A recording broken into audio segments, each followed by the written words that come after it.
ચાલો મંગલાચરણથી શરૂઆત કરીએ. રેકોર્ડિંગ ઓન છે. ઓમ નમો ભગવતે વાસુદેવાય. ઓમ નમો ભગવતે વાસુદેવાય. ઓમ નમો ભગવતે વાસુદેવાય. ઓમ અજ્ઞાનતિમિરાન્ધસ્ય જ્ઞાનંજનશલાકયા ચક્ષુરુન્મિલિतं येन તસ્मै શ્રીગુરુવે નમઃ. શ્રીચૈતન્યમનોભીષ્ટं સ્થાપિतं येन भूतले स्वयं रूपं कदा मह्यं ददाति स्वपदान्तिकं. वन्देऽहं श्रीगुरु श्रीयुतपदकमलं श्रीगुरुन् वैष्णवानं च. श्रीरूपं साग्रजातं साग्ररघुनाथान्वितं तं सजीवं साद्वैतं सावधूतं परिजनसहितं श्रीकृष्णचैतन्यदेवं श्रीराधाकृष्णपादान् सहगणललिता श्रीविशाखान्विताश्च. हे कृष्ण करुणा सिंधु दीनबंधु जगतपते गोपेश गोपिकांत राधाकांत नमस्तुते. तप्त कांचन गौरांगी श्री राधे वृंदावनेश्वरी वृषभानुसुते देवी प्रणमामि हरिप्रिये. वाञ्छाकल्पतरुभ्यश्च कृपा सिन्धुभ्यः च पतितानां पावनेभ्यो वैष्णवेभ्यो नमो नमः. नमो विष्णुपादाय कृष्णपृष्ठाय भूतले श्रीमते भक्तिवेदान्त स्वामिनिति नामिने. नमस्ते सरस्वती देवे गौरवाणी प्रचारिणे निर्विशेषशून्यवादी पाश्चात्यदेशतारिणे. जय श्री कृष्ण चैतन्य प्रभु नित्यानंद श्री अद्वैत गदाधर श्रीवासादि गौर भक्त वृंदा. हरे कृष्ण कृष्ण कृष्ण हरे हरे हरे राम राम राम हरे हरे. शिला प्रभुपाद की जय. श्री राधा गोविंद प्रणाम. शिला प्रभुपाद की जय. श्री राधा गोविंद प्रणाम. हरे कृष्ण सर्वने. हरे कृष्ण प्रभु जी दंडवत प्रणाम. हरे कृष्ण मोहन सिंह प्रभु जी दंडवत प्रणाम. हरे कृष्ण प्रभु जी दंडवत प्रणाम. दंडवत प्रणाम. हरे माता जी. हरे कृष्ण सर्वेने. આપણે ગઈકાલે 17મો અધ્યાય શરૂ કર્યો, શ્રદ્ધાત્રેય વિભાગ્યો. અર્જુનના પ્રશ્ન દ્વારા અધ્યાય શરૂ થાય છે. પહેલા શ્લોકમાં અર્જુન પૂછે છે કે જે લોકો પોતાના મન પ્રમાણે પૂજા કરે છે તે લોકો કયા સ્થિતિમાં ગણાય છે? સતોગુણી ગણાય, રજોગુણી ગણાય કે તમોગુણી ગણાય? તો એના સંદર્ભમાં ભગવાન જવાબના સંદર્ભમાં સૌથી પહેલા બતાવે છે કે ભાઈ જે પ્રમાણે જીવે અર્જિત કરેલા પ્રાપ્ત કરાયેલા ગુણો હોય તમારે, એટલે કે ઇનહેરિટેડ અથવા એક્વાયર્ડ, જે આપણી આત્મા નિરંતર યાત્રા કરતી આવેલી છે, ઘણા બધા વિચારો, ખ્યાલો, કર્મો, ઈચ્છાઓ બધું એની સાથે કેરી કરીને આવતી હોય, તો એના પ્રમાણે ભગવાન કહે છે કે જીવે જે પ્રાપ્ત કરાયેલા ગુણો હોય એના પ્રમાણે એક પ્રકારની શ્રદ્ધા હોઈ શકે છે. કાં તો એ સતોગુણી હોય, કાં તો રજોગુણી હોય, કાં તમોગુણી હોય.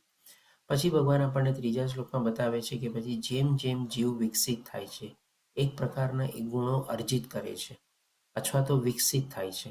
એટલે કે જેમ જેમ એની બાજુમાં સ્થિતિ, પરિસ્થિતિ, સંજોગો, સંગાત બધું ઘડાય છે તમારે, અને એ જીવ પણ આસ્તે આસ્તે કે શરીર દ્વારા પછી વધે છે, વિકાસ પામે છે. એ પ્રમાણે જે પ્રમાણેની આજુબાજુમાં સ્થિતિ, પરિસ્થિતિ બધું સર્જાણું એ પ્રમાણે અલગ પ્રકારના ગુણો પોતે અર્જિત કરે છે અથવા તો વિકસિત કરે છે. એ પ્રમાણે કહે છે જે પ્રમાણે ગુણો એણે અર્જિત કરેલા હોય એ પ્રમાણેની શ્રદ્ધા એમાં સ્થાપેલો છે, એ પ્રમાણે કહી શકાય કે ભાઈ સતોગુણી છે, રજોગુણી છે કે તમોગુણી છે. પછી ભગવાન આ બધું સમજાવીને આપણને ભગવાન બતાવે છે કે ભાઈ સતોગુણી લોકો કોની પૂજા કરે છે, રજોગુણી કોની પૂજા કરે છે અને તમોગુણી કોની પૂજા કરે છે. પછી ભગવાન આપણને અસુરોની ફરીથી એકવાર વ્યાખ્યા પણ આપે છે. અને પછી ભગવાન આપણને બતાવે છે, કારણ કે અર્જુનનો જે પ્રશ્ન હતો કે ભાઈ એને કયા પ્રકારની શ્રદ્ધામાં કહેવાય, સતોગુણી કહેવાય, રજોગુણી કહેવાય કે તમોગુણી કહેવાય, ભગવાન એનો જવાબ તો આપી દીધો કે ભાઈ જેવા જેવા સંજોગો, પરિસ્થિતિ, ઘટનાઓ અને સંગાત આજુબાજુ બને છે એ પ્રમાણે અલગ અલગ ગુણોના પ્રભાવ હેઠળ એ અમુક પ્રકારના ગુણો વિકસિત કરે છે, એ પ્રમાણેની શ્રદ્ધા આપણે એને કહી શકીએ. પણ પછી ભગવાન ડિટેલમાં સમજાવવા માટે અર્જુનને કહે છે કે ભાઈ આ શ્રદ્ધા જે વિકસે છે અથવા તો જે ગુણોનો પ્રભાવ આગળ વધે છે એના પાછળના પરિબળો ક્યાં ક્યાં છે.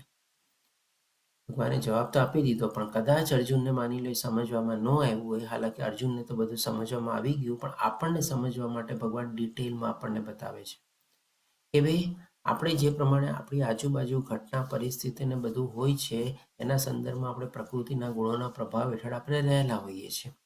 હવે એમાંથી ઘણી બધી ચીજો આપણે સાંભળતા હોઈએ, જોતા હોઈએ, અનુભવતા હોઈએ, બધી ચીજો તો આપણે ગ્રહણ કરતા ન હોઈએ અને બધી ચીજોનું આપણે પાલન બી ન કરતા હોઈએ. અમુક ચીજોનું આપણે ગ્રહણ કરતા હોઈએ, અમુક ચીજોની આપણે સમજણમાં આપણે ઉતારતા હોઈએ, અમુક ચીજોનું આપણે કે બુદ્ધિપૂર્વક જ્ઞાનમાં ઉતારતા હોઈએ અને અમુક ચીજોનું આપણે આચરણ કરતા હોઈએ. તો જે પ્રકારનું આપણું આચરણ હોય, આપણી સમજણ હોય, આપણો વ્યવહાર હોય, આપણી કે અલગ અલગ રીતે વર્તન હોય, એ બધું નિર્ધારિત કરે છે કે ભાઈ આપણે કયા પ્રકારના ગુણોમાં પ્રસ્થાપિત થયેલા છે. અને એની પાછળના પરિબળો સમજાવતા ભગવાન આપણને સૌથી પહેલા આહારથી શરૂ કરે છે, એટલે કે ભોજનથી, અથવા તો જે પ્રમાણે આપણે અન્ન ખાઈએ છીએ. તો એના સંદર્ભમાં એ પણ ભગવાન 3 પ્રકારે બતાવે છે કે ભાઈ સતોગુણી હોય છે, રજોગુણી હોય છે, તમોગુણી હોય છે. હવે માની લો કોઈક વ્યક્તિ કેવા પ્રકારનું અન્ન ખાય છે, એ સંદર્ભમાં પણ આપણે સમજી શકીએ કે ભાઈ એની વિચારધારણા કેવી હશે, એની મનસ્થિતિ કેવી હશે, એને કેવા પ્રકારનું જ્ઞાન હેઠળ એ આવી રીતે પ્રકારનો ખોરાક ગ્રહણ કરે છે. પછી ભગવાન હજી બીજું પરિબળ આપણને બતાવે છે, તો કે ભાઈ યજ્ઞના સંદર્ભમાં, કે ભાઈ યજ્ઞ કરવાની પાછળની ભાવના શું હોય છે, કેવી રીતે યજ્ઞ કરે છે, એ પ્રમાણે પણ એની શ્રદ્ધા વિકસિત થઈ શકે. આ બધું ચીજ ભગવાને આપણને ગઈકાલે 13મા શ્લોક સુધી બતાવ્યું. હજી ભગવાન આપણને એ પરિબળોના સંદર્ભમાં આગળ વધારે બતાવે છે. તો આજે આપણે એમાંથી તપ કવર કરશું, પછી દાન કવર કરશું. એટલે કે ટોટલ આપણને ભગવાન છે ને 4 પરિબળો બતાવે છે. બ્રોડ ક્લાસિફિકેશન તરીકે જોઈએ તો આહાર, યજ્ઞ, તપ અને દાન. પણ એના સંદર્ભમાં ભગવાન તપ છે ને આપણને ઓર બીજા 3 ભાગમાં વિભાજિત કરીને પણ બતાવે છે કે ભાઈ તપ પણ 3 પ્રકારનું છે. શેનું તપ છે, તો કે મનનું તપ છે, શરીરનું તપ છે અને વાણીનું તપ છે. તો એ બધી ચીજ આપણે આજે કવર કરશું. તો 14મા શ્લોકથી આપણે આગળ વધીએ તો સૌથી પહેલા એમાં આવે છે તપ. તો ભગવાન 14મા શ્લોકમાં આપણને કહે છે કે પરમેશ્વર, બ્રાહ્મણો, ગુરુ તથા માતા પિતા જેવા વડીલોની પૂજા કરવી. હવે આના સંદર્ભમાં આપણે જો સમજીએ તો સૌથી પહેલા તો પૂર્ણ પુરુષોત્તમ પરમેશ્વર, બ્રાહ્મણો એટલે કે જે એવા કુટુંબમાં જન્મેલા હોય નહીં, કેવળ જન્મથી બ્રાહ્મણ નથી થતા, પણ સાથે સાથે એવું ગુણ હોય, એવું આચરણ હોય અને એવું જ્ઞાન હોય તમારે, એવા બ્રાહ્મણ હોય તમારે, એને આપણે આદર માન સન્માન આપીએ. આપણે ઘણીવાર છે ને આપણે બ્રાહ્મણ લોકોને બહુ ઉચ્ચ દ્રષ્ટિએ આપણે જોતા હોઈએ છીએ. વાત બરાબર છે, જોવા જ જોઈએ તમારે, પણ સાથે સાથે બ્રાહ્મણોનું પણ આપણે આચરણને બધું બી જોવું જોઈએ. અને એવા જો બ્રાહ્મણનો આપણને સંગાત મળી જાય તો એ બધા ઉચ્ચ બ્રાહ્મણ કહી શકીએ આપણે. પછી ગુરુ એટલે આપણે કહી શકીએ આપણા આધ્યાત્મિક ગુરુ, અથવા તો જેની પાસેથી આપણને શિક્ષા મળે અથવા તો જ્ઞાન મળે તમારે. અને એ ગુરુ એવું જ્ઞાન આપે કે જે આપણને ભગવાન તરફ દોરી જાય તમારે. પછી આવે છે માતા પિતા, એટલે કે આપણા માતા પિતા આપણા છે ને સૌથી પહેલા શિક્ષક છે. આપણે જે કાંઈ પણ શીખીએ છીએ આપણને માતા પિતા જેમ લોકો આપણને કહેતા હોય એવી જ રીતે આપણે માનતા હોઈએ, જ્ઞાન ગ્રહણ કરતા હોઈએ અને આપણે આગળ વધતા હોઈએ. અને પછી આપણને જેમ જેમ મોટા થતા જઈએ, નાનપણમાં તો આપણા માતા પિતા સિવાય આપણા બીજા કોઈ ગુરુ હોય જ નહીં આપણે કહી શકીએ. અને પછી જેમ જેમ આપણે મોટા થઈએ ત્યારે આપણને ઘણા બધા પ્રકારના અલગ અલગ રીતે બધા ગુરુઓ મળે છે. તો આ બધા ભગવાન કહે છે કે એના જેવા વડીલો, ઘણા વડીલો એવા હોય કે જેને આપણે આદર્શ માનતા હોઈએ તમારે, આપણા માટે બહુ પૂજનીય હોય. ઘણીવાર આવા વડીલો છે ને એવું જરૂરી નથી કે આપણા કરતાં ઉંમરમાં મોટા હોય, ઘણીવાર આપણી સમકક્ષ ઉંમરના પણ હોય, ઘણીવાર આપણા કરતાં નાના પણ હોય, પણ એને કે બહુ આધ્યાત્મિક માર્ગમાં અથવા તો આધ્યાત્મિક જ્ઞાનમાં આગળ વધેલા હોય, અથવા તો એવા અનુભવથી લોકો સંપન્ન હોય કે જે આપણને દોરણી આપે, માર્ગદર્શન આપે, જ્ઞાન પણ આપે. આજે જોવા જઈએ આપણે તો ભગવાન શ્રી કૃષ્ણ, અર્જુન બંને એક વયના જ હતા, મોરલેસ સેમ વયના જ હતા. પણ અર્જુને ભગવાનની શરણાગતિ લીધી ને, અને એમની પાસેથી આ ભગવદ્ ગીતાનું જ્ઞાન પ્રદાન કર્યું ને, એટલે એના સંદર્ભમાં આપણે સમજી શકીએ કે અહીંયા વડીલોના સંદર્ભમાં બધું આવી જાય. આજે તો આપણે કહી શકીએ ને કે ઘણીવાર આપણે આપણા બાળકોને પાસેથી પણ આપણે શીખવા જેવું હોય છે. ઘણી ચીજો આપણને નથી આવડતી, આપણે બધા કોઈ બધું શીખીને જન્મા નથી તમારે. આપણે પણ હંમેશા કહે ને કે main is always in a learning stage. આજીવન એને શીખવાની વૃત્તિ રાખવી જોઈએ, કંઈક ને કંઈક શીખવાની આપણે, અથવા તો કંઈક ને કંઈક નવું ગ્રહણ કરવાની આપણે. કારણ કે જે દિવસે માણસ સમજી જાય કે હું બધું જાણું છું, મને બધું આવડે છે, હું જ બધો જ્ઞાની છું, એ દિવસે સમજવું કે માણસ મરી જ ગયો છે તમારે. કારણ કે આપણે તો સંપૂર્ણ રીતે જાણી શકતા નથી. જે કાંઈ પણ જાણીએ છીએ થોડું ઘણું જ્ઞાન આપણને પ્રાપ્ત થાય છે. અને એમાં પણ આધ્યાત્મિક જ્ઞાન તો આપણે કહી શકીએ કે આપણને બહુ નહિવત પ્રાપ્ત થતું હોય છે. તો આના સંદર્ભમાં ભગવાન કહે છે કે વડીલોની પૂજા કરવી. પૂજા કરવી એટલે કે એને આદર, માન, સન્માન આપવું. પૂજા કરવી એટલે એનો મતલબ નથી કે ડેઈલી આપણે એની આરતી ઉતારવી, આપણે ફૂલહાર ચડાવવા તમારે. જો આવો મોકો જ્યારે મળે આપણને તો એ પણ કરવાનું. પણ અહીંયા આપણે પ્રેક્ટિકલના સંદર્ભમાં જો જોઈએ તો પૂજા કરવી એટલે કે શું, એને ફોલો કરવાનું. જેમ ભગવાન આપણને ચોથા અધ્યાયમાં કહે છે ને કે આવા ગુરુના શરણે જાવ, એને વિનમ્ર ભાવે એને પ્રશ્ન પૂછ, અને એની સેવા કર, અને એની પાસેથી જ્ઞાન લેવાની કોશિશ કર. તો પૂજા કરવાનો મતલબ એ સંદર્ભ બધું આવી જાય. આપણે એની પાસે કહે ને કે જવાનું, એની સલાહ લેવાની, એનું માર્ગદર્શન આપણે મેળવવાની કોશિશ કરવાની, જે પ્રમાણે આપણને આંગળી ચીંધે એ પ્રમાણે આપણે એને માનવાની તમારે, એ બધું પણ પૂજાના સંદર્ભમાં આવી જાય. એને પવિત્રતા, સરળતા તથા બ્રહ્મચર્ય. હવે અહીંયા જે પવિત્રતા કહે છે, આપણે ઓલરેડી આના વિશે ઘણી બધી ડિસ્કસ કરેલું છે કે આંતરિક પવિત્રતા અને બાહ્ય પવિત્રતા. પછી સરળતા એટલે કે સિમ્પ્લિસિટી, બહુ દેખાવો નહીં કરવાનો, સીધા સાદા પોશાક પહેરવાના, બહુ ભપકો નહીં કરવાનો, બહુ આપણે કહે ને કે અલગ અલગ રીતે આપણે એને આપણી વાણીમાં અથવા તો એમાં આપણે આગળ લેશું, પણ આપણે સરળતાના સંદર્ભમાં કહે ને કે ઘણીવાર આપણા એવા બધા હાવભાવ હોય છે તમારે, એના પણ ઘણીવાર છે ને આપણને એમ લાગે કે આ માણસ તો બહુ ઘમંડી છે, આ માણસ તો બહુ અભિમાની છે. એવું પણ એકદમ સિમ્પલ, સાદું, નમ્ર રીતે આપણે રહેવાનું, વિવેકી રીતે રહેવાનું. બને ત્યાં સુધી આપણે કહે ને કે બધાને આપણે હાથ જોડીને રહેવાનું તમારે. પછી બ્રહ્મચર્ય એટલે કે શું ભાઈ? અમુક ઉંમર સુધી આપણે જ્યારે બાળકો હોય, વિવાહિત ન થયા હોય અને આપણે ભણતા કરતા હોય ત્યાં સુધી તો બ્રહ્મચર્યનું પાલન કરવાનું જ છે. એકચ્યુઅલ મિનિંગ તો એ બ્રહ્મચર્યનું છે કે ભાઈ આપણે જ્યાં સુધી પૂરેપૂરી શિક્ષા ન લઈએ અને વિવાહિત ન થઈએ ત્યાં સુધી આપણે બ્રહ્મચર્ય રહેવું જોઈએ. પણ આજકાલના જમાનામાં આપણે જોઈએ છીએ કે ભાઈ કેટલું આપણે પાલન થાય છે. અને બીજું બ્રહ્મચર્યનો મતલબ શું છે કે ભાઈ એવી જ રીતે આપણે અમુક જીવનના આપણા કે ને કે વિવાહિત જીવન આપણે માણી લીધું હોય અને અમુક વય થઈ ગઈ હોય, એમાં જેમ કે આઈડિયલ એક્ઝામ્પલ તરીકે આપણે જોવા જઈએ તો 50 વર્ષ. 50 વર્ષની પછીની ઉંમરે પણ છે ને આપણે બ્રહ્મચર્ય પાલન કરવું જોઈએ. ભલે આપણે પણ ત્યારે પણ વિવાહિત હોઈએ, આપણા પતિ પત્ની સાથે રહેતા હોઈએ, બધા સાથે હોય, પણ આપણે કહીએ ને વધારે શરીર સુખ માણવાની ઈચ્છા ત્યારે આપણે ન રાખવી જોઈએ. કારણ કે જો શરીર સુખ અને ખાવા પીવાની આ બે ચીજ એવી છે ને, અને ત્રીજું અત્યારના કલયુગના સંદર્ભમાં આપણે કહીએ કે પૈસો ભેગો કરવાની, આ ત્રણ ચીજ છે ને બધું આપણને છે ને કામ પ્રત્યે દોરી જાય છે આપણને.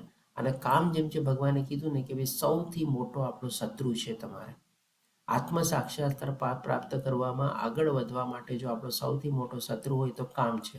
અને કામરૂપી એમાં વાસના આવી ગઈ, આપણે પૈસો ભેગો કરવાની વૃત્તિ આવી ગઈ, અને આપણે બીજું કહી શકીએ કે ભાઈ અલગ અલગ જે આપણી ઈચ્છાઓ હોય છે એ બધાનો પણ એમાં સમાવેશ થઈ ગયો. એમાં ખાવા પીવાની ને બધાની ઈચ્છા આવી ગઈ તમારે. એટલે કે અમુક ઉંમર પછી આપણે બ્રહ્મચર્ય એ રીતે પણ આપણે પાલન કરવું જોઈએ.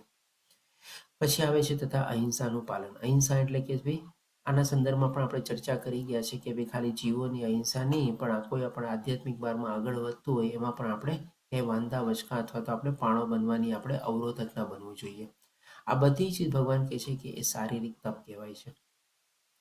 એટલે કે આપણું આ જે શરીર મળેલું છે આપણને ભગવાનની કૃપા દ્વારા, અને એમાં પણ આપણને જે મનુષ્ય શરીર મળેલું છે, મનુષ્ય શરીરના સંદર્ભમાં પણ આપણે કહી શકીએ ઇનડાયરેક્ટલી ભગવાન આપણને તપના સંદર્ભમાં આપણે એક અમુક ડ્યુટી બતાવે છે, અમુક ફરજો બતાવે છે કે આ શરીર દ્વારા પણ આપણે છે ને ભગવાનને પ્રાપ્ત કરવા માટે ઘણી બધી ચીજો કરી શકીએ છીએ.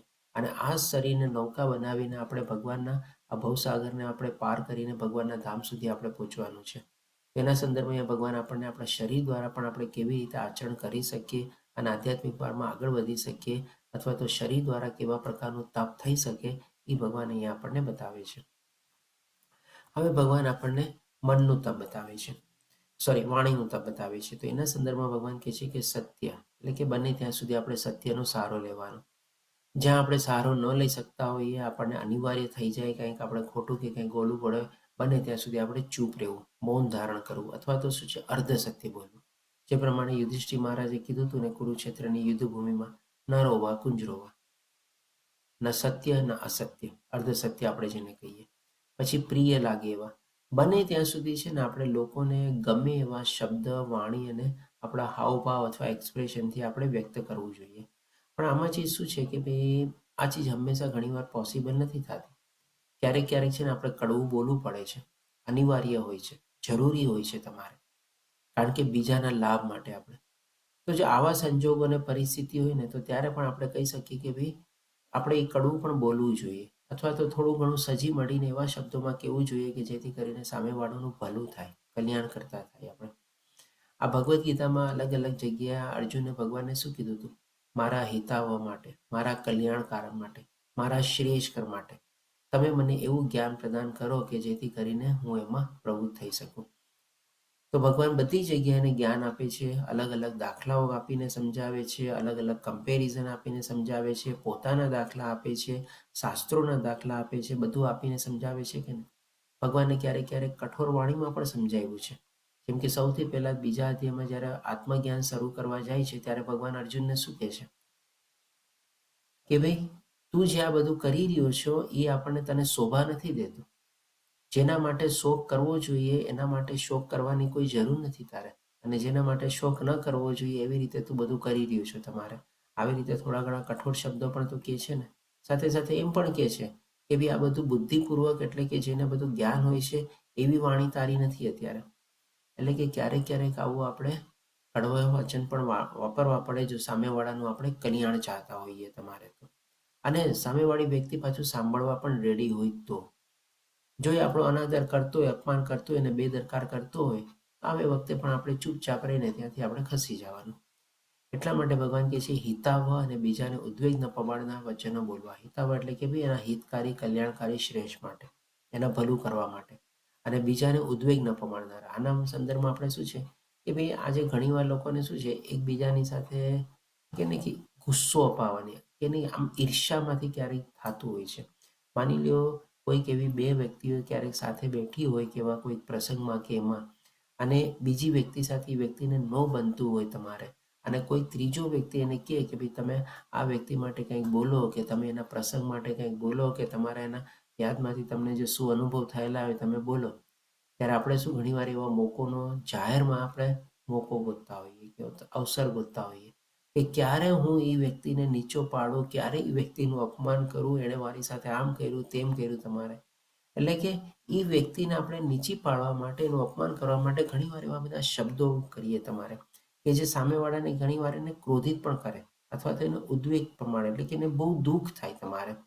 જો શું સાચું હશે શું ખોટું હશે કોઈ જાણવા નથી ગયું તમારે, પણ આવી રીતે આપણે બીજા કોઈને ખબર ન હોય ને એવી વ્યક્તિ માટે કંઈક એવા શબ્દો કે કંઈક બોલીએ તમારે, એને પણ તો દુઃખ થાય ને તમારે. હોઈ શકે એને એવું કર્યું પણ હોય તમારે, હોઈ શકે એવું ન પણ કર્યું હોય, હોઈ શકે એવી કોઈ મિસઅન્ડરસ્ટેન્ડિંગ પણ થઈ હોય બે જણા વચ્ચે. પણ શું છે બે જણની વાત વચ્ચે પોતે છે ને ગુપ્ત રાખવાની બસ. એટલે કે બીજાને ઉદ્વેગ ન પમાડનારા વચનો બોલવા. એટલે કે એને પણ સારા લાગે એવા વચનો બોલવા, નહીં કે એને ગુસ્સો પમાડે અથવા તો એને દુઃખ લગાડે એવા વચનો બોલવા. તથા વૈદિક ગ્રંથોનો નિત્ય પાઠ કરતા રહેવું એ વાણીનું તપ છે.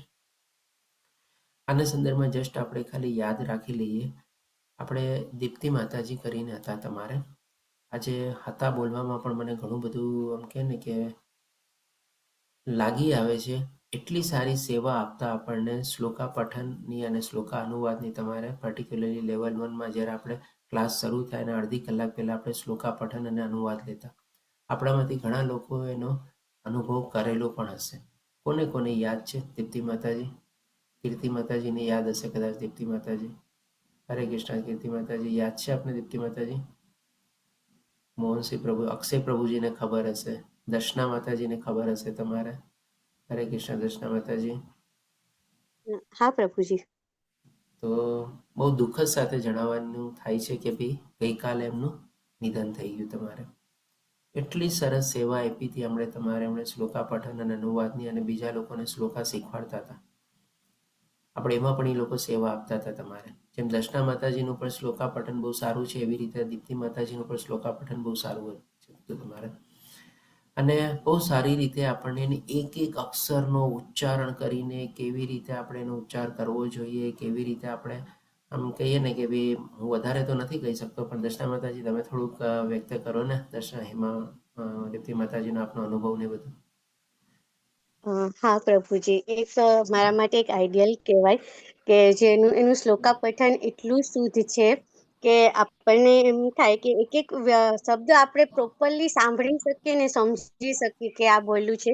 અને એ સિવાય જયારે ગુજરાતીમાં પણ એ બોલે ને તો એટલું સરસ એનું વ્યવસ્થિત જે છે કે જાણે આપણે એક બોલે ત્યાં આપણને મીઠાશ લાગે, કેમ લાગે કે બોલે ને આપણે બસ સાંભળતા રહીએ. જી વાત, સાચી વાત છે દર્શના માતાજી. અક્ષય પ્રભુજી આપને કંઈ અનુભવ આપનો શેરિંગ કરવો હોય તો કરી શકો છો. કીર્તિ માતાજી આપ બી, કે બીજા કોઈ? હરે કૃષ્ણ. ઓકે. એનીવે ચાલો, ગઈકાલે એમનું નિધન થઈ ગયું તમારે. એટલે કહીએ ને કે ભાઈ એટલું સરસ શ્લોકા પઠન કરતા ને. હું પણ જ્યારે મારો ક્લાસ હોય ને ત્યારે અડધી કલાક પહેલાં હું પોતે પણ જોઈન થઈ જતો. મને પણ છે ને સાંભળવું બહુ ગમતું તમારે. એટલું સરસ મીઠાશ એમની વાણી હતી, શબ્દો હતા તમારે. હેમા માતાજી કહે છે ક્યાં દીપ્તિ માતાજી? દીપ્તિ માતાજી પરમાર. હા પ્રભુજી, દીપ્તિ માતાજી ખૂબ સરસ. અમે બધા સાથે જ બધા હતા સવારના, ને ખૂબ સારું શ્લોકા પઠન કરતા, એને રાજેન્દ્ર પ્રભુ બંને ખૂબ એટલે ખૂબ સારું એનું શ્લોકા પઠન એટલું આમ સુંદર હતું ને, સ્વચ્છ એકદમ, શ્લોકમાં એકદમ એકદમ ચોખ્ખા શબ્દમાં હતું. સાચી વાત છે. આપણે કહે ને કે એમને યાદ કરીને એમના જે કહે ને કે એની જે લાયકાત હતી, જે એમની ટેલેન્ટ હતી તમારે, નહીં પણ એક્સ્ટ્રા ઓર્ડિનરી ટેલેન્ટ હતી તમારે. મેં તો સાચું કહું ને, આટલા શુદ્ધ ઉચ્ચારણ સાથે ગીતાના શ્લોક છે ને મેં પહેલી વાર સાંભળ્યા. જ્યારથી આ ક્લાસમાં મેં દીપ્તિ માતાજીને તમારે શ્લોકા પઠન અને અનુવાદ લેતા સાંભળ્યા તમારે. આની પહેલા મેં ભગવદ્ ગીતાના આટલા શુદ્ધ શ્લોકા પઠન ક્યારેય નથી સાંભળ્યું તમારે. એટલા ગમતા તમારે, એટલું સાંભળવું ગમતું તમારે. દરેક બેચમાં એ હંમેશા સેવા આપતા જ તમારે. તો આપણે એમને યાદ કરીને આપણે એ રૂપે આપણે એને શ્રદ્ધાંજલિ અર્પણ કરીએ તમારે. તો આ બધું શું છે? વાણીનું તપ છે. આજે સવારના પૂરમાં 6 વાગ્યાના બેચમાં એ પણ અડધી કલાક પહેલા જોડાવું અને શ્લોકા પઠન અને શ્લોકા અનુવાદમાં રેગ્યુલરલી, કન્ટિન્યુઅસલી દરેક બેચમાં એ પોતે ઇન્વોલ્વ રહેતા જ તમારે, બોલો, અને એ સેવા આપતા તમારે. તો એ પણ એ જાતનું એ લોકોનું વાણીનું તપ જ હતું ને. ઓકે, સરસ. તો હવે આપણે આગળ વધીએ તો 16મા શ્લોકમાં ભગવાન કહે છે કે સંતોષ, સરળતા, ગાંભીર્ય, આત્મસંયમ તથા જીવનની શુદ્ધિ આ સર્વ મનના તપ છે. જી એમાં માતાજી, દીપ્તિ માતાજી પરમાનું નિધન થઈ ગયું છે. માતાજી આપણે ડિસ્કસ ન કરીએ હમણાં તમારે. મને ખબર છે એમની બીમારી શું હતી તમારે, પણ આપણે પછી ક્યારેક એમાં તો ડિસ્કસ કરશું. જનરલમાં પબ્લિકમાં આપણે ઓછી કરીએ. 2-3 વાર વચ્ચે એમનો ફોન પણ આવેલો હતો મને, જ્યારે એમાંથી ટ્રીટમેન્ટમાંથી સફર થતા હતા ત્યારે. એનીવે, તો હવે 16મા શ્લોકમાં ભગવાન કહે છે કે સંતોષ, સરળતા, ગાંભીર્ય, આત્મસંયમ તથા જીવનની શુદ્ધિ આ સર્વ મનના તપ છે. એકચ્યુઅલી છે ને, જો મન ઉપર કંટ્રોલ મેળવવું બહુ જ જરૂરી છે. ભગવાને આપણને બહુ સરસ રીતે 6ઠ્ઠા અધ્યાયમાં પણ બતાવેલું છે અને અલગ અલગ અધ્યાયમાં પણ બતાવેલું છે કે ભાઈ આધ્યાત્મિક માર્ગમાં આગળ વધવા માટે મનને નિયંત્રણ અને કાબૂમાં રાખવાનું, એટલે કે ઇનડાયરેક્ટલી આપણી ઈચ્છાને અથવા તો આપણા બધા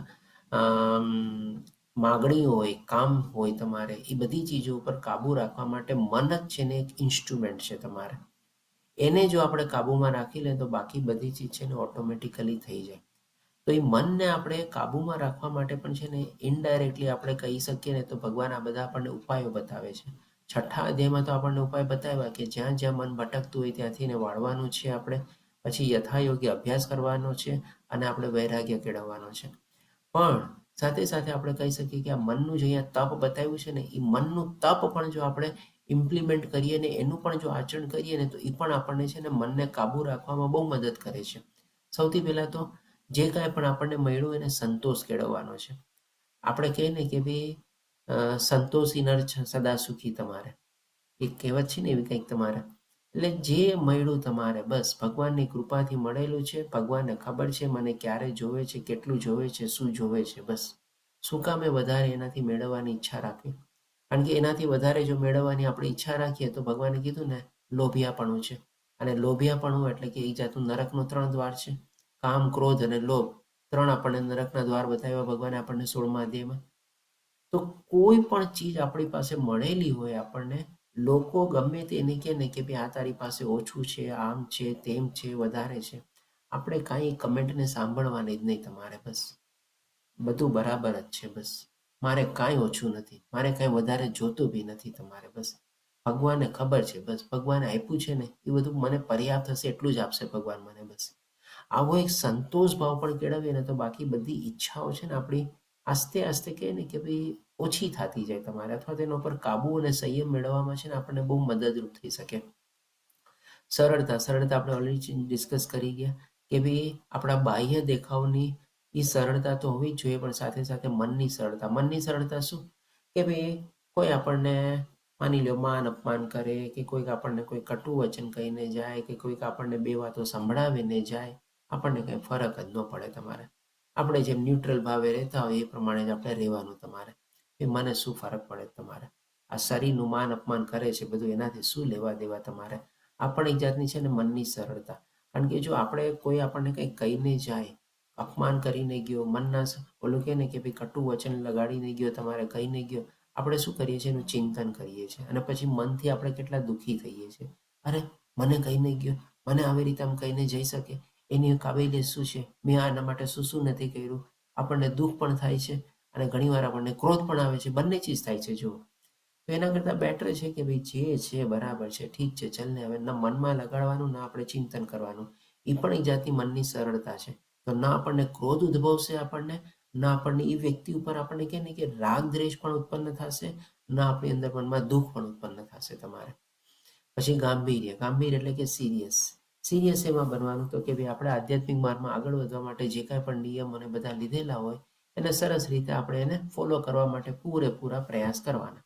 સિરિયસ થવાનું, બસ ડેડિકેટેડ થવાનું, કમિટમેન્ટ આપણે ફોલો કરવાના. આત્મસંયમ એટલે કે ભાઈ વધારે ને વધારે આત્મજ્ઞાન કેળવવામાં આપણે પ્રવૃત્ત થવાનું. અને જીવનની શુદ્ધિ એટલે કે ભાઈ રાગ દ્વેષ ક્રોધ આ બધું શું છે, મલિનતા છે. બધી મલિનતાઓને આપણે દૂર કરવાની. આ બધું આપણે ભગવાન કહે છે કે આ મનનું તપ છે. આ બધું પણ જો આપણે આચરણમાં મૂકી દઈએ ને તો જેમ પહેલા કીધું, ફરીથી હું કહું છું તમારે કે ભાઈ મનને કાબુમાં રાખવા માટે છે ને તમને બહુ મદદ થશે. આપણે ઘણી બધી ચીજને છે ને એક રીતે ન લઈ શકીએ. આખી ભગવદ્ ગીતાને આપણે સમજવા માટે કે ને ઘણી બધી ચીજોને આપણે એના અલગ અલગ પહેલુંથી પણ જો સમજવાની કોશિશ કરીએ ને તો પણ આપણને છે ને અલગ અલગ રીતે એની સમજણ મળે અને આપણને સમજવામાં પણ છે ને બહુ એને કે બહુ સરસ રીતે આપણને ઉતારી શકીએ આચરણમાં આપણે. એટલા જ માટે તો કહે છે ને કે ભગવદ્ ગીતાને તમે જેટલી વાર એમાં સાંભળવાની કોશિશ કરશો, જેટલા તમે એમાં ઊંડા ઉતરશો, એ ખાણ જેવું છે. તમે હંમેશા કંઈક ને કંઈક એમાંથી લઈને જ આવશો. તમે ખાલી હાથે કોઈ દી નહીં પાછા ફરો. પછી એ ભગવાન આપણને 17મા શ્લોકમાં કહે છે કે દુન્વય લાભની ઈચ્છા ન રાખનારા તથા કેવળ પરમેશ્વરમાં જ પરોવાયેલા મનુષ્ય દ્વારા દિવ્ય શ્રદ્ધાપૂર્વક કરેલું એ 3 પ્રકારનું તપ સાત્વિક કહેવાય છે. કે આ 3 પ્રકારનું તપ? તો કે શરીરનું તપ ભગવાને બતાવ્યું, મનનું તપ બતાવ્યું અને વાણીનું તપ બતાવ્યું. હવે આજે 3 પ્રકારનું જે તપ આપણે કરીએ છીએ એ પાછળનો પણ આપણો હેતુ શું હોવો જોઈએ? તો કે ભાઈ as a matter of duty, મારી ફરજ છે, મારે કરવાનું છે તમારે.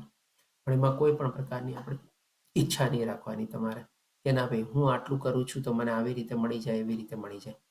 તો આના સંદર્ભમાં આપણે જોઈએ કે ભાઈ 3 પ્રકારનું તપ છે ને આપણા જીવનમાં આપણે એક સાથે જો કરવું હોય ને તો આપણા જીવનના જ્યારે અમુક વર્ષો વીતી જાય ને પછી છે ને આપણે ભગવાનના ધામમાં જો જઈને આપણે કે ને કે વસવાટ કરીએ અને માની લો આપણે વસવાટ ન કરી શકતા હોઈએ તો મેક્સિમમ સમય ત્યાં આપણે ગાળી શકીએ.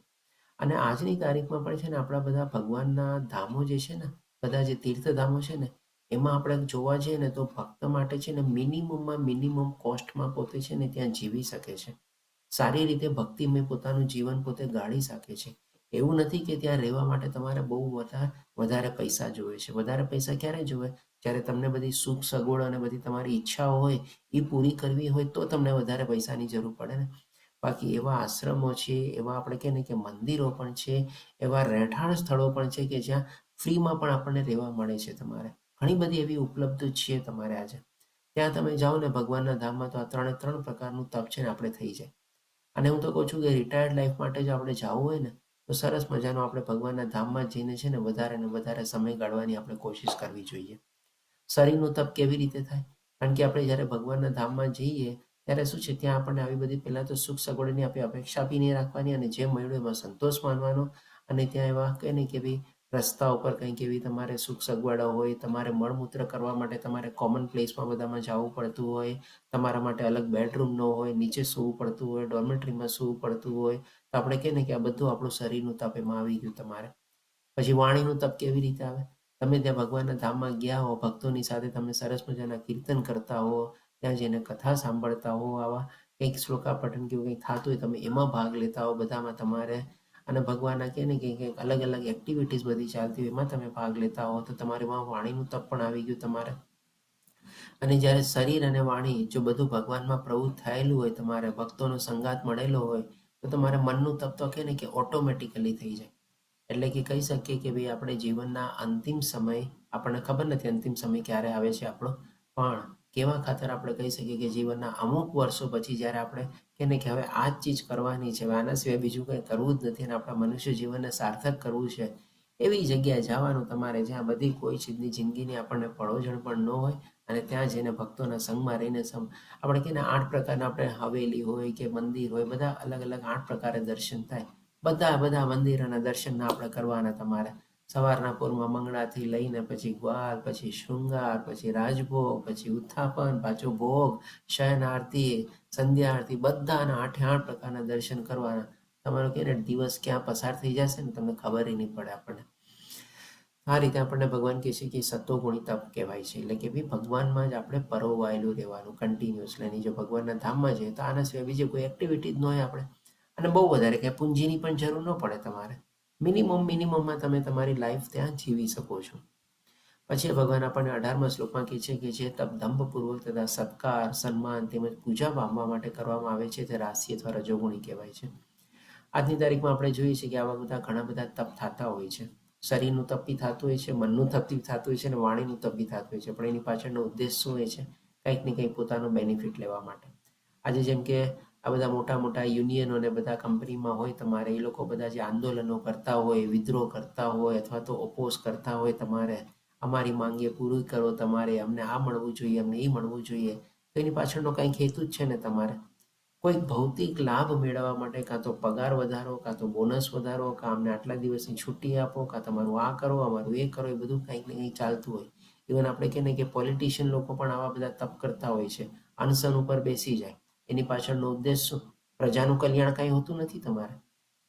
પ્રજાનું કલ્યાણ તો થવું હોય ત્યારે થાય તમારે, પણ એને તો શું પોતાની પોપ્યુલારિટી મેળવવી છે કે ભાઈ જો મીડિયામાં મારું નામ આવવું જોઈએ તમારે, કે ભાઈ આ ફલાણી પાર્ટીના આ મોટા વ્યક્તિએ તમારે આવી રીતે અનશનમાં બેસી ગયા છે. અને પાછળથી શું ચાલતું હોય છે ઘણી વાર આપણને ખબર બી હોતી નથી તમારે. આ બધું ભગવાન શું કહે છે? આ બધું રાશિ અથવા રજોગુણી કહેવાય છે. એના સંદર્ભમાં ભગવાન કહે છે કે ચંચળ તથા અશાશ્વત છે. ચંચળ એટલા માટે કારણ કે કંઈક ને કંઈક પાછળ ઈચ્છા હોય છે અને એ ઈચ્છાઓ હંમેશા કોઈ દી સંતોષ આવવાની જ નથી તમારે. આજે એક કારણસર આંદોલન કર્યું, એ માની લો થોડું ઘણું શાંત પડ્યું, ત્યાં પાછી બીજી ઈચ્છા થશે અથવા તો બીજો કોઈ લીડર આવશે, પાછું પોતાની બીજી આંદોલન શરૂ કરશે તમારે. અને અશાશ્વત એટલે કે ભાઈ ટેમ્પરરી છે તમારે. બધા પોતપોતાના મતલબ માટે, સ્વાર્થ માટે આવી રીતે કંઈક ને કંઈક આપણે એમાં પોતે પરોવાયેલા હોય છે.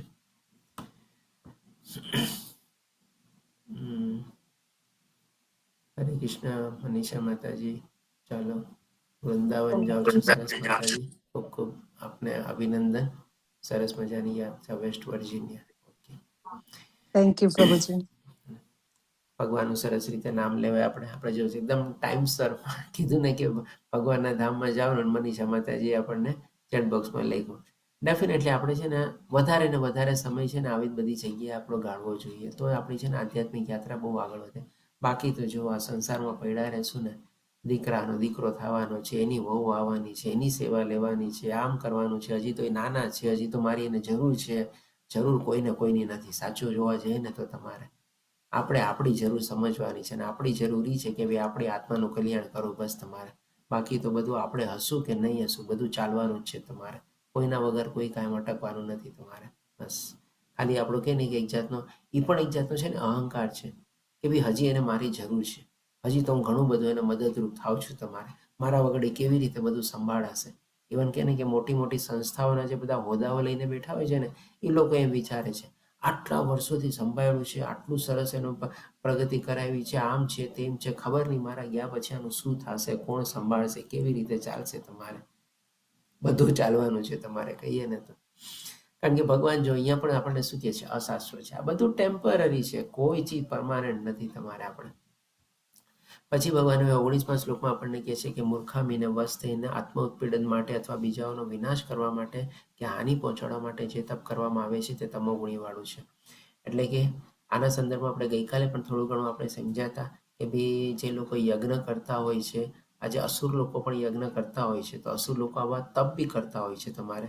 અને ગઈકાલે આપણે એક્ઝામ્પલ લીધેલા હતા ને કે હિરણ્યકશ્યપે બ્રહ્માજીનું સાધના કરી, તપસ્યા કરી અને આવી કઠોર સાધના કરીને એવા વ્રતો વેણાવ્યા કે ભાઈ ક્યાંય પોતે ન મરે. એટલે કે ઇનડાયરેક્ટલી અમરત્વનું એને વરદાન માંગ્યું, તો એનો પણ તો નાશ થયો જ નહીં, પણ તો ટેમ્પરરી હતું જ આપણે.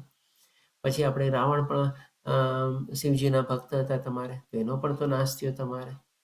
મહિષાસુર પણ આપણે દેવી માની શક્તિની આરાધના કરતો તમારે, એનો પણ નાશ થયો. અને એના સંદર્ભમાં આપણે જોઈએ ને આત્મ ઉત્પીડન જે ભગવાન કહે છે ને કે પોતાની અંદર રહેલા આત્માને પણ એ નુકસાન આપે છે અને બે બધી બીજાનો દ્વેષ કરે છે.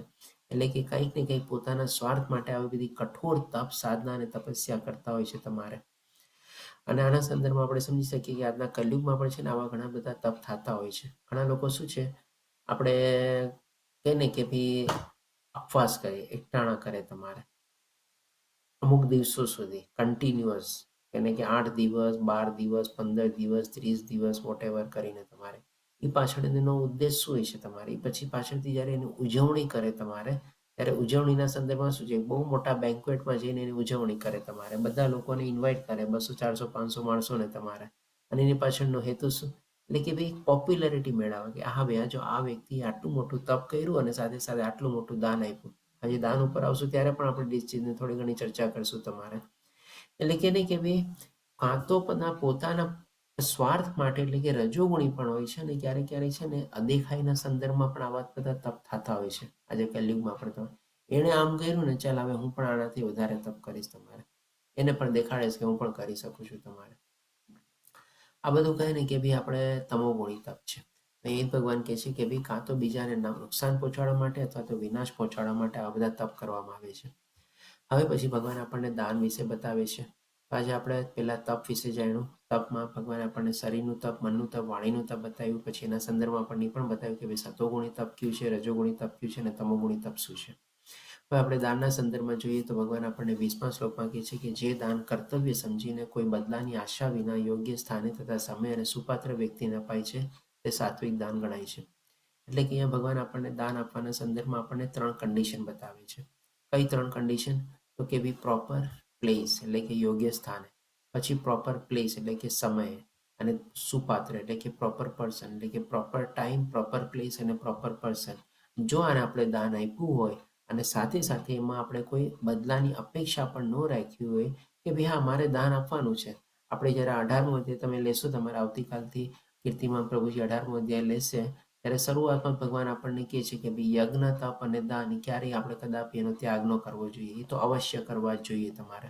પણ એની પાછળની ભાવના કેવી હોવી જોઈએ? નિષ્કામ ભાવના હોવી જોઈએ કે ભાઈ હું આટલું મોટું દાન આપું છું અને આવી રીતે કરું છું તો મારા નામની તકતી લાગવી જોઈએ, મારા નામનું એને કે બધા મીડિયામાં નામ આવવું જોઈએ, તમારે મને માન સન્માન આપવું જોઈએ, મને આગળની ખુરશીમાં બેસાડવું જોઈએ, મારા વિશે 2-4 શબ્દો બધા ગુણગાનના ગાવાના. તમારે આવું બધું કોઈ અપેક્ષા નહીં રાખવાની. કે ભાઈ દાન તો એવું હોવું જોઈએ કે ભાઈ જમણે હાથે આપીએ તો ડાબા હાથે પણ ન ખબર પડવી જોઈએ. એવી રીતે આપણે દાન આપવું જોઈએ. તો એ ભગવાન કહે છે કે સાત્વિક દાન ગણાય છે. પછી ભગવાન આપણને રાજસિક દાન પણ બતાવે છે. તો ભગવાન કહે છે પરંતુ જે દાન અમુક બદલાની અપેક્ષાથી, કીધું ને કે આવા બધા કંઈક ને કંઈક ઈચ્છાઓ હોય એની પાછળ, અથવા તો કર્મફળની ઈચ્છાથી અથવા ના મરજીપૂર્વક અપાય છે તે રજોગુણી દાન કહેવાય છે. હવે આના સંદર્ભમાં આપણે જો જેમ ફોટો આપેલો છે, કોરોના કાળ દરમિયાન આવી રીતે ઘણા લોકોએ દાન ને બધું આપેલું હતું તમારે, પણ એની પાછળનો હેતુ શું? ફોટો ખેંચીને સોશિયલ મીડિયા ઉપર લગાડવાની શી જરૂર છે તમારે? પોતાનું નામ થાય, પ્રસિદ્ધિ થાય, કેટલા લાઈક મળે, કેટલા કમેન્ટ કરે, એ બધું મેળવવા માટે ને. આપી દીધું ભૂલી જવાનું ભાઈ. આપણે દાન આપ્યું છે એ પણ ચીજ આપણને યાદ ન રહેવી જોઈએ તમારે. બસ ઘણીવાર ક્યારેક એવું થતું બી હોય તમારે કે આપણે કોઈ જગ્યા માટે કંઈક દાન આપેલું હોય તમારે, એ વ્યક્તિ આપણને યાદ કરે, આપણા નામની તકતી લગાડે, બધું કરે, આપણે પણ તો ચૂપચાપ એમને દાન આપેલું હોય. પછી અચાનક ક્યારેક આપણે આપણે જાતા હોઈએ એ જગ્યાએ કે જ્યાં આપણે આપેલું દાન હોય અને આપણને યાદ ન હોય, પણ આપણે નોર્મલ તરીકે ગયા કે ભાઈ ચાલો ત્યાં આવી તેમ છે આપણે જઈએ. તમારે કોઈક વ્યક્તિ આપણને ત્યાં ઓળખી જાય તમારે, આ તો આ ભાઈ છે તમારે, આને ખબર છે આને આટલું મોટું દાન આપ્યું હતું, એના કારણે આનું નિર્માણ થયું, આવી રીતે આમ થયું તમારે. ત્યારે ઓલા વ્યક્તિ શું કરે? ઉલટાના છે ને શરમથી પોતે શર્મિંદા થઈ જાય તમારે. અરે ના ભાઈ, મેં કાંઈ દાન એટલું મોટું નથી આપ્યું તમારે, ભગવાનની કૃપા હતી મેં આપી દીધું તમારે. ઉલટાને શરમાઈ જાય તમારે, કારણ કે એની ત્યારે આવી રીતે એની પ્રસિદ્ધિ થતી હોય, એના માટે 2-4 શબ્દો બોલાવાતા હોય તમારે. એટલે કે ને કે ભાઈ આવી પણ ઈચ્છા કોઈ જગ્યાએ રાખવી ન જોઈએ. સાચું દાન તો એ છે કે ભાઈ કરીને આપણે ભૂલી ગયા હોઈએ તમારે. અને એક ચીજ અહીંયા બહુ ભગવાન આપણને મહત્વની બતાવે છે કે ના મરજીપૂર્વક અપાય છે. હવે ઘણીવાર જો આપણે શું છે આ કળિયુગમાં આપણે આવા રજોગુણી દાન છે ને હાલતા ચાલતા આપણે આપીએ છીએ. હું તો કહું છું આજે એક દાખલા તરીકે લઈએ, માની લો આપણા બાળકને આપણે કોઈ સ્કૂલ કોલેજમાં એડમિશન આપણે અપાવવું. હવે માની લો કોઈક એવડે એક્ઝામ, એડમિશન ટેસ્ટ કે કંઈક આપ્યું પણ આપણને એ મળ્યું નહીં તમારે. આ બધા હું દાખલા તમને શું કામ આપું છું કે જેથી આપણે રિયલ લાઈફ સાથે આ બધી ચીજ આપણે કનેક્ટ કરી શકીએ તમારે. બાકી જો ખાલી એમને આપણે સમજવા કાં તો સમજી લઈએ ને પણ આપણે કનેક્ટ ન કરી શકીએ ને તેનો આચરણના રૂપમાં છે ને આપણને કોઈ ફાયદો ન થાય. તો અહીંયા ઘણીવાર આપણે શું એ બધું માની લો સ્કૂલ કોલેજમાં એડમિશન અપાવવાની બહુ ઈચ્છા હોય, ન મળે તમારે.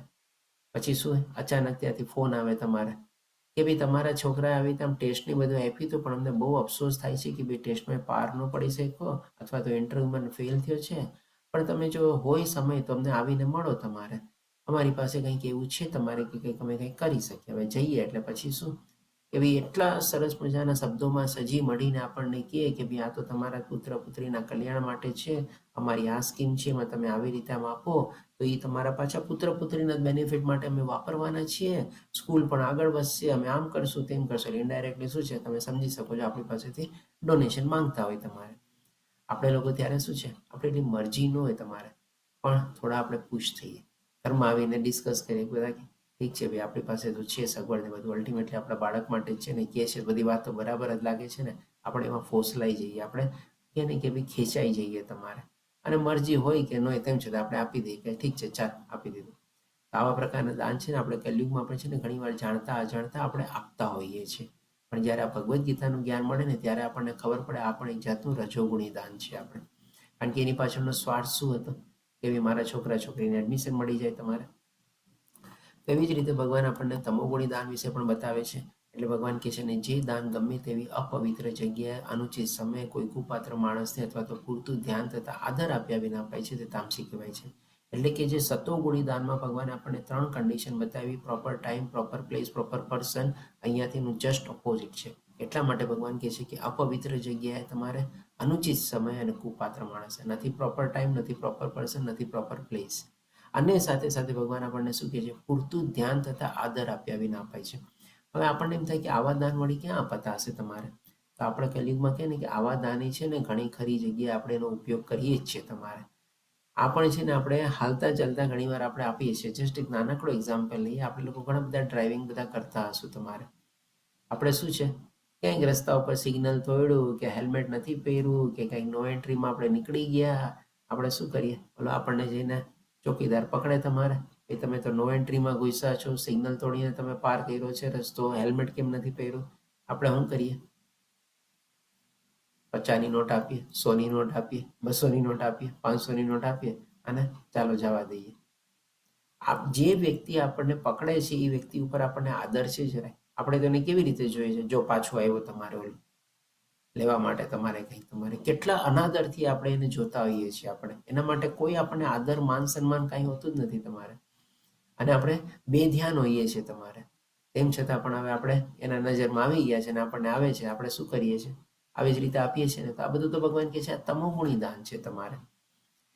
અહીંયા જો તમે અર્જુનના પ્રશ્નના સંદર્ભની સાથે તમે કનેક્ટ કરો. અર્જુનનો પ્રશ્ન શું હતો કે રજોગુણી કહેવાય, તમોગુણી કહેવાય કે ભાઈ સતોગુણી કહેવાય. જો પોતાના મનમાં ફાવે પ્રમાણે વર્તન કરતો હોય તો, મનસ્વી વર્તન કરતો હોય, સતત પૂજા કરતો હોય, આવું બધું વર્તન આપણે કરીએ છીએ કે નહીં બોલો. ઘણીવાર હાલતા ચાલતા થઈ ગયું હશે, પણ હવે જ્યારે આ બધું જ્ઞાન પ્રાપ્ત થાય ને ત્યારે આપણને ખબર પડે કે ભાઈ આપણે કેવી કેવી ભૂલો કરેલી છે, આપણી શ્રદ્ધા કેવી છે આપણે.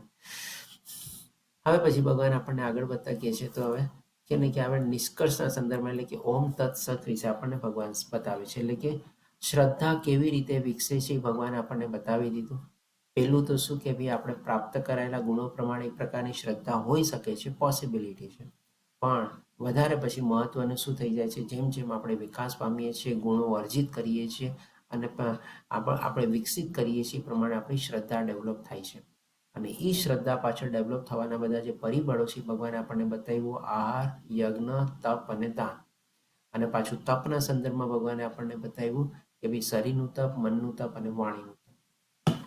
તો આ બધી ચીજનો તમે જો સરવાળો કરો તો લગભગ આપણને ભગવાને 5 ચીજ બતાવી કે 5 ચીજના પરિબળો છે કે જે દ્વારા આપણી શ્રદ્ધા જ વિકસિત થાય છે, અથવા તો અમુક પ્રકારના ગુણો આપણે પ્રાપ્ત કરી શકીએ છીએ અને એ પ્રમાણે આપણે એમાં આગળ વધીએ છીએ.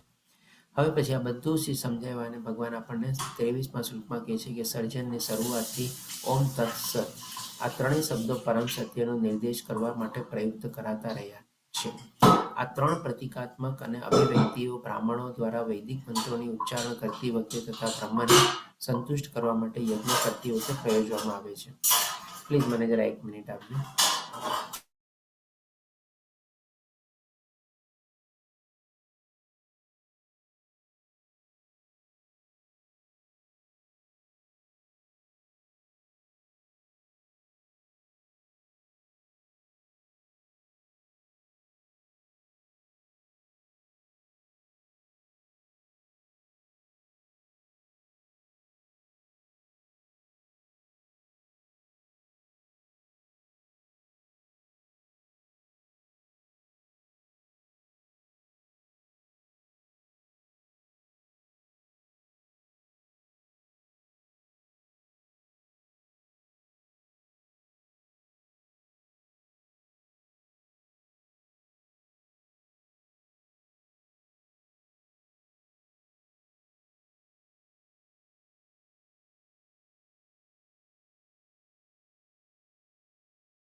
હરે કૃષ્ણ. કીર્તિ માતાજી, તમારી એટેન્ડન્સ ભરાય છે ખરી?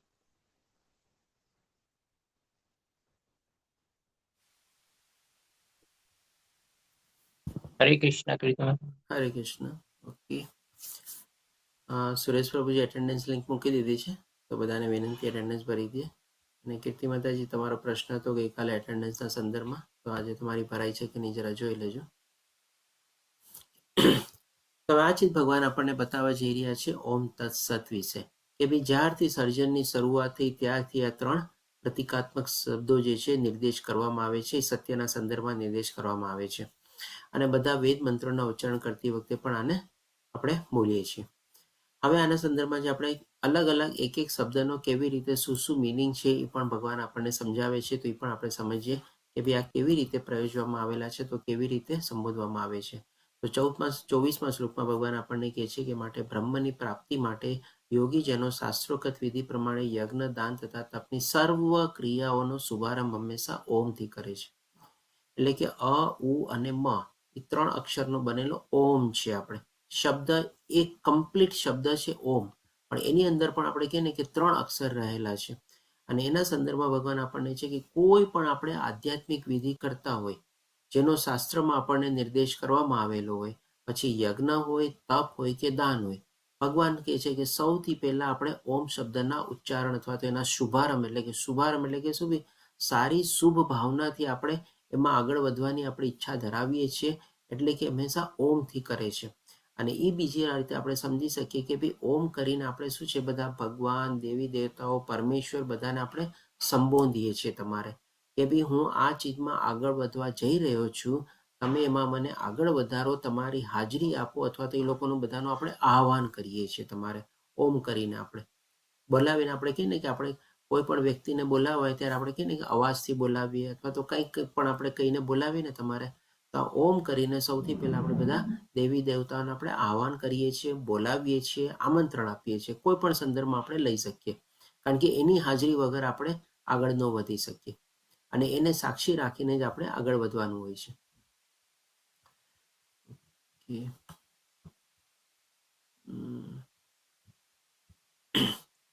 પછી ભગવાન આપણને 25મા શ્લોકમાં કહે છે કે મનુષ્ય કર્મફળની ઈચ્છા રાખ્યા વિના વિવિધ પ્રકારના યજ્ઞ, તપ તથા દાન તત શબ્દ કહીને કરવા જોઈએ.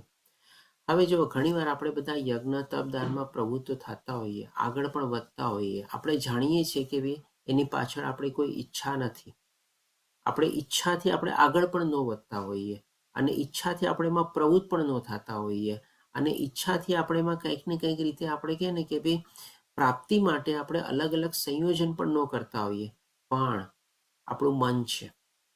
હવે મન એવું છે ને કે ભાઈ જાણતા અજાણતા આપણને ખબર હોય કે ન ખબર હોય, અંદર કોઈક રીતે પણ જો એમાં સૂક્ષ્મ ભાવનાથી પણ એવી કોઈક ઈચ્છા રહી ગઈ હોય, તમારે આપણે કહે ને કે બાહ્ય રીતે તો આપણે રાખી જ ન હોય, પણ મનને આપણે તો પારખી નથી શકવાના ને પૂરેપૂરું.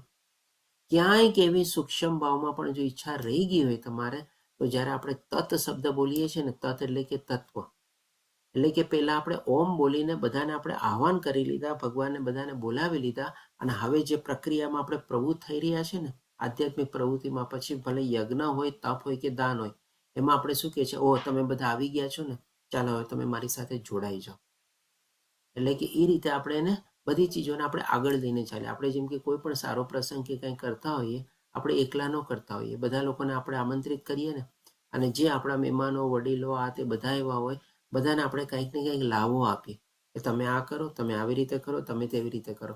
એટલે કે બધાને આપણે સાથે રાખીને ચાલીએ ને, તો અહીંયા તત એટલે કે તત્વને આપણે જોડી દેવાનું છે. એટલે કે ભાઈ મનમાં એવી કોઈ સૂક્ષ્મ ભાવના અથવા તો સૂક્ષ્મ ઈચ્છા પણ રહી ગઈ હોય ને, તો એ પણ સંપૂર્ણ રીતે નાશ પામે તમારે. એટલા માટે ભગવાન કહે છે આવા દિવ્ય કાર્યોનો ઉદ્દેશ ભવબંધનમાંથી મુક્તિ પામવાનો હોય છે. એટલે કે જો આપણે ભગવાનને સાથે જોડીને ચાલ્યા તો એ આપણને બંધન કરતા નથી થતા. ભગવાને આપણને 3જા અધ્યાયમાં શું સમજાવ્યું હતું કે વિષ્ણુ પ્રીત્યર્થના અર્થે જો આપણે જે યજ્ઞ કરીએ છીએ એ આપણને બંધન કરતા નથી થતા. તો અહીંયા આપણે જ્યારે ઓમ કરીને દેવી દેવતાઓ બધાને આપણે હાજરી આપવા માટે બોલાવ્યા, સંબોધ્યા, એ લોકોને આમંત્રિત કર્યા, માની લો બધા આવી ગયા, હવે આપણે બધાને સાથે જોડી દીધા તમારે તત્શબ્દ કરીને. એટલે કે ભાઈ આપણે જે કાંઈ પણ કાર્ય કરતા હોય, કોઈ સૂક્ષ્મ ભાવમાં પણ આપણી ઈચ્છા રહી ગઈ હોય, આપણને બંધન કરતા થતું નથી આપણને. હવે પછી ભગવાન આપણને 26 અને 27માં શ્લોકમાં સત વિશે બતાવે છે. તો સત વિશેના સંદર્ભમાં ભગવાન કહે છે પરમ સત્ય ભક્તિમય યજ્ઞનું લક્ષ્ય છે. આ બધાનું આપણે લક્ષ્ય શું? પરમ સત્યને પ્રાપ્ત કરવો અથવા આપણે ધામમાં જાઓ. અને તેને સત શબ્દથી સૂચિત કરવામાં આવે છે. એટલે સત એટલે કે સાચું અથવા તો સત્ય, પરમ સત્ય. એ પૃથાપુત્ર આવા યજ્ઞનો કરતા પણ સત કહેવાય છે. કારણ કે જો આપણે ભગવાનને સાથે જોડી દીધા, પછા તો પરમેશ્વર બધાને આપણે આહવાન કરીને બધાને આપણે ઓમ તત્ કરીને આપણે સાથે જોડી દીધા. તો એનો જે યજ્ઞ દપ અને દાન કરવા વાળો જે વ્યક્તિ જે છે એ પણ આપણે ભગવાન કહે છે કે સત કહેવાય છે. અને એ જ પ્રમાણે યજ્ઞ તપ તથા દાનના બધા કર્મો પણ સત કહેવાય છે. કારણ કે વિષ્ણુ પ્રીત્યર્થે થઈ ગયા. હવે આપણે હવેમાં કોઈ જાતની કહીને કે પ્રદૂષણતા નથી રહી, કોઈ જાતનું પોલ્યુશન નથી રહી, કોઈ જાતની ભૌતિક ઈચ્છા નથી રહી. આપણે સંપૂર્ણ રીતે નિષ્કામ ભાવથી આપણે કહે ને કે ઇન્સ્યુલેટેડ થઈ ગયું આપણે. અને કે જે પૂર્ણ પુરુષોત્તમ પરમેશ્વરને પ્રસન્ન કરવા માટે કરવામાં આવે છે. બધી ચીજ આપણે ભગવાન માટે કરવાની છે, ભગવાનના સેવા અર્થે કરવાની છે, ભગવાનના ભક્ત તરીકે, ભગવાનના દાસ તરીકે આપણે કરવાની છે. અને આવા ભાવથી જો આપણે કરીએ તો એ ભગવાન કહે છે ઓમ તત્સત. જો આપણે એવી રીતે કરતા હોઈએ તો બધું આપણું કહે ને કે ભાઈ ભગવાનને પ્રાપ્તિ કરવા માટે બધું ભગવાન પાસે સુધી અથવા તો પહોંચે છે. એટલા માટે ભગવાન શું કહે છે? પરમેશ્વરને પ્રસન્ન કરવા માટે. પરમેશ્વરને પ્રસન્ન કરવાનો શું કે ભાઈ આપણે જલ્દીથી ભગવાનના ધામમાં પહોંચીએ. તમારે ભગવાન આપણને તરત આપણા પોતાના ધામમાં આંગળી પકડીને બોલાવી લે. એટલે કે આ બધું જ ભગવાન આપણને ઓમ તત્સતના સંદર્ભમાં આપણને બતાવે છે. હવે પછી છેલ્લા શ્લોકમાં 28માં શ્લોકમાં ભગવાન આપણને કહે છે કે હે પાર્થ, પરમેશ્વરમાં શ્રદ્ધા વગર યજ્ઞ, દાન કે તપ રૂપે જે કંઈ કરવામાં આવે છે તે ક્ષણભંગુર હોય છે. એટલે કે ક્ષણભંગુર શું કામે થઈ જાય? જો ભગવાનમાં આસ્થા, વિશ્વાસ અને શ્રદ્ધા ન હોય તો. અથવા તો કંઈક આપણે એમ બી કહી શકીએ કે કંઈક આપણા મતલબ માટે, સ્વાર્થ માટે અથવા તો ઈચ્છા પૂર્તિ માટે જો આપણે કર્યું હોય તો પણ ક્ષણભંગુર થઈ જાય. કારણ કે જો ભગવાન તો આપણે કોઈક એવા સ્વાર્થ માટે બી ભગવાન પાસે ગયા હશું તો જેમ ભગવાન આપણને ચોથા અધ્યાયના 11મા શ્લોકમાં કીધેલું છે, જેવા જેવા ભાવથી મારી પાસે આવે છે એવી રીતે હું એને વળતર આપું છું. કોઈક ઈચ્છાથી ગયા હશું તો ભગવાન એ પણ પૂરી કરશે. પણ જે ઈચ્છા પૂરી કરી હશે એ પણ તો ક્ષણભંગુર જ છે ને. એ ઈચ્છા શું કાયમ માટે રહેવાની છે, પરમાનન્ટ રહેવાની છે? તો કે ના. જે મેળવ્યું હશે એ પણ નાશ પામવાનું છે, ઈચ્છા પણ નાશ પામવાની છે, અને ફરીથી પાછી બીજી ઈચ્છા જાગવાની છે. એટલા માટે ભગવાન કહે છે કે ક્ષણભંગુર છે તમારે. અને પછી જો ભગવાન માટે આસ્થા, વિશ્વાસ અને શ્રદ્ધા રાખ્યા વગર પણ જો આપણે યજ્ઞ, તપ અને દાન કરશું ને તો એ પણ ભગવાન પાસે નહીં પહોંચે. કારણ કે ભગવાન આપણે 9મા અધ્યાયના 22મા શ્લોકમાં શું કીધું હતું? કે જે મને પ્રેમ રથથી, આસ્થાથી લઈને પત્ર, પુષ્પમ, ફલમ, તોયમ પણ જે અર્પણ કરે છે એને હું સ્વીકારું છું. પણ જો પ્રેમ નહીં હશે, એમાં આસ્થા, વિશ્વાસ, શ્રદ્ધા નહીં હશે, ભગવાન એને સ્વીકારશે નહીં. અને ભગવાન નહીં સ્વીકારે તો પાછું ક્ષણભંગુર થઈ ગયું. એટલે તમે ગમે તે રીતે એને સમજો, તમારે એ અલ્ટિમેટલી તમારે નાશ પામવાનું જ છે. એ ભગવાન સુધી નથી પહોંચવાનું. એટલે કોઈ ઈચ્છા વગર કરવાનું આપણે, પણ સાથે સાથે ભગવાન માટે પૂરેપૂરો પ્રેમ તો હોવો જ જોઈએ આપણો. અને એ ચીજ હશે તો એ ભગવાન સુધી પહોંચી જશે. એટલા માટે ભગવાન કહે છે કે આ બધા ચીજ વગર જો કર્યું હશે તો અસત કહેવાય. એટલે કે અસત્ય, એટલે કે ખોટું અથવા તો મિથ્યા. અને આ અસત, આ તેમજ આગામી જન્મ બંનેમાં વેર છે. એટલે કે આ જન્મમાં પણ એનું કોઈ કલ્યાણ નથી કરવાનું, તો પછી આગામી જન્મમાં તો ક્યાંથી થવાનું તમારે?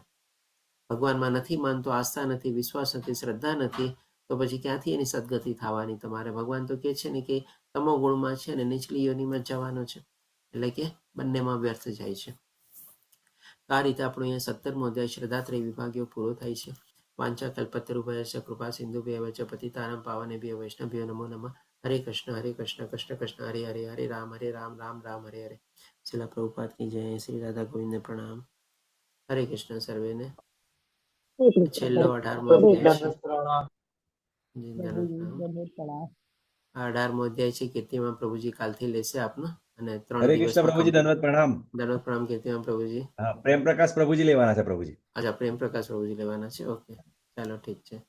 પ્રેમ પ્રકાશ પ્રભુજી તો ભાગવતમના ક્લાસીસ પણ લે છે, એટલે આપ બધા મારા ખ્યાલથી એમનાથી પરિચિત હશો જ. હરે કૃષ્ણ પ્રભુજી, દંડવત પ્રણામ. દંડવત પ્રણામ. સોમનાથ માતાજી. કોઈને કોઈ પ્રશ્ન હોય, કોને શેરિંગ હોય, પ્રભુજી? ડિસ્કશન?